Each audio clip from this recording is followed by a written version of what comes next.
Assalamualaikum warahmatullahi wabarakatuh. Di sini kami akan menjelaskan tentang diagram fase larut-larutan.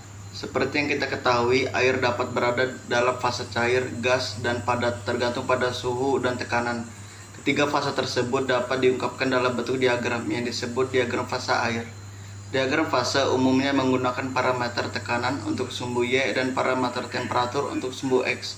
Karena itu diagram ini juga dikenal dengan diagram PT.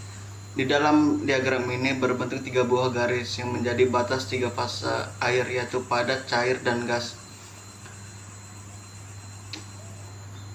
Titik pada garis ini menyatakan suhu dan tekanan gimana air dapat membeku atau es menjadi cair.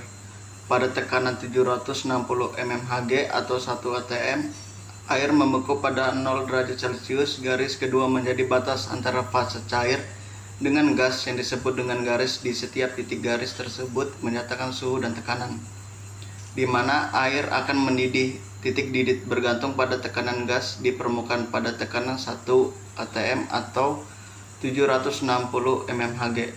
Air akan mendidih pada 100 derajat Celcius, sedangkan garis ketiga adalah garis sublimasi yang menjadi batas antara fase padat dengan gas. Setiap titik pada garis tersebut menyatakan suhu dan tekanan, di mana zat padat atau uapnya dapat menyublim. Tiga garis yang membentuk diagram fase air kemudian bertemu di sebuah titik yang dikenal sebagai triple point. Triple point ini merupakan titik di mana tiga fase air, yaitu padat, cair, dan gas, dapat berada di satu kondisi equilibrium. Kondisi ini berada pada tekanan 4,8 Hg dan suhu 0,0098 derajat Celcius. Setelah membahas mengenai diagram fase air ini, kini saatnya kita membahas tentang diagram fase larutan. Mari kita bandingkan. Larutan mempunyai tekanan uap lebih rendah daripada pelarut murninya. Oleh karena itu, di garis didih dan garis beku larutan berada di bawah garis CD, dan garis beku pelarutnya penurunannya tekanan uap berpengaruh terhadap titik didih dan titik beku larutan. Sepertinya yang tampak di diagram fase ini, tekanan uap larutannya pada suhu 100 derajat Celcius belum mencapai 1 atm atau 760 mmHg. Oleh karena itu, larutan belum mendidih, dan larutan akan mendidih ketika tekanan uapnya mencapai 760 mmHg, yaitu pada suhu di atas 100 derajat Celcius. Dengan kata lain, larutan mempunyai titik didih lebih tinggi daripada pelarutnya.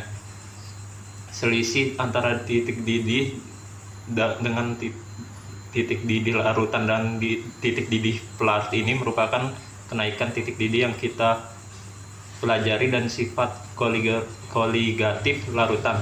Sebaliknya, penurunan tekanan uap menyebabkan larutan belum mencapai 760 mmHg pada suhu 0 derajat Celcius hingga belum membeku. Larutan baru mencapai 760 mmHg pada suhu di bawah 0 derajat Celcius hingga titik bekunya lebih rendah daripada pelarutnya.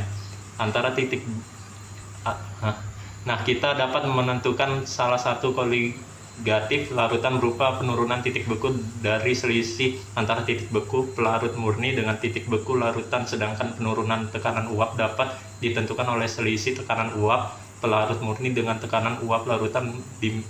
Demikian tentang diagram fase air dan larutan. Semoga bermanfaat. Dengan ini kami tutup penjelasan diagram fase pelarut-larutan. Wassalamualaikum warahmatullahi wabarakatuh.